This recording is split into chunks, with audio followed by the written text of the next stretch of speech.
Bismillahirrahmanirrahim. Assalamualaikum warahmatullahi wabarakatuh.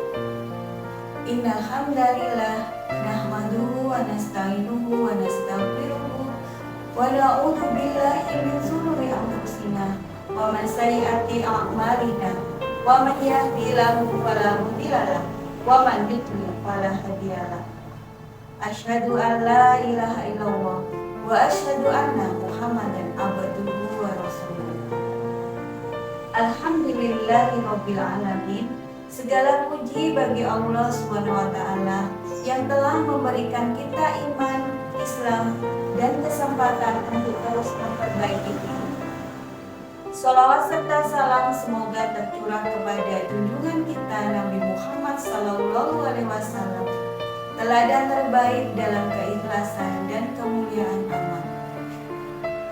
Ibu-ibu yang dirahmati Allah, ketika kita mendengar kata puasa, yang terbayang seringkali adalah menahan lapar dan haus dari terbit fajar hingga terbenamnya matahari. Perut kosong, tenggorokan kering, badan terasa lemas. Namun sesungguhnya puasa bukan hanya tentang menahan lapar perut. Allah Subhanahu wa taala berfirman dalam Al-Qur'an, A'udzu billahi minasyaitonir rajim. Bismillahirrahmanirrahim. Ya ayyuhalladzina amanu kutiba alaikumus shiyam.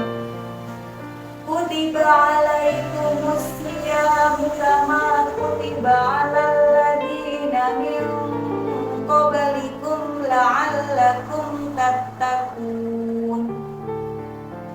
Wahai orang-orang yang beriman, diwajibkan atas kamu berpuasa sebagaimana diwajibkan atas orang-orang sebelum kamu agar kamu bertakwa.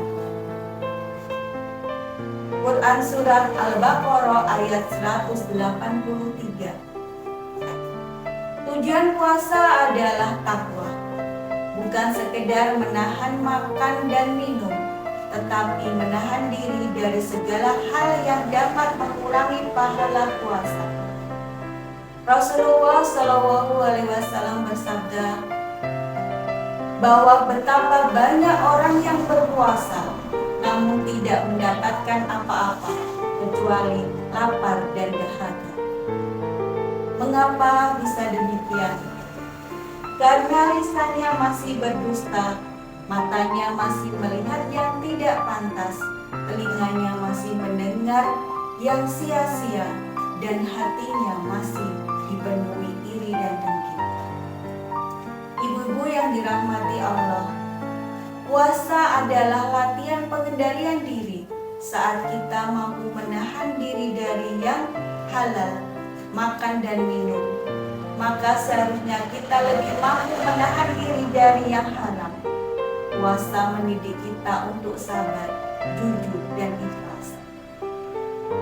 Puasa bukan hanya menahan lapar perut, tetapi juga menahan amarah walau kita mampu membalas. Menahan ghibah walau kita tahu cerita orang lain. Menahan pandangan dari hal-hal yang tidak Allah ridhoi. Menahan hati dari kesombongan dan riya. Saat perut lapar, kita belajar merasakan penderitaan saudara-saudara kita yang kekurangan. Dari situ tumbuh empati dan kepedulian. Lapar yang kita rasakan seharusnya melembutkan hati, bukan justru membuat kita mudah marah. Ibu-ibu yang dirahmati Allah, mari kita jadikan puasa sebagai momentum memperbaiki diri. Jika sebelum Ramadan kita mudah tersinggung, mari belajar sabar. Jika sebelumnya lisan kita sering menyakiti, mari belajar diam. Jika hati kita masih penuh keluhan, mari belajar bersyukur. Karena hakikatnya puasa adalah membentuk pribadi yang lebih baik, setelah Ramadan berlalu. Jangan sampai setelah sebulan berpuasa kita kembali kepada kebiasaan lama tanpa perubahan apa-apa. Semoga puasa kita bukan hanya menggugurkan kewajiban, tetapi benar-benar mengangkat derajat kita di sisi Allah SWT. Semoga lapar yang kita tahan menjadi cahaya di hari kiamat, dan sabar yang kita jaga menjadi pemberat timbangan amal kebaikan kita. Semoga Ramadan kali ini tidak berlalu begitu saja.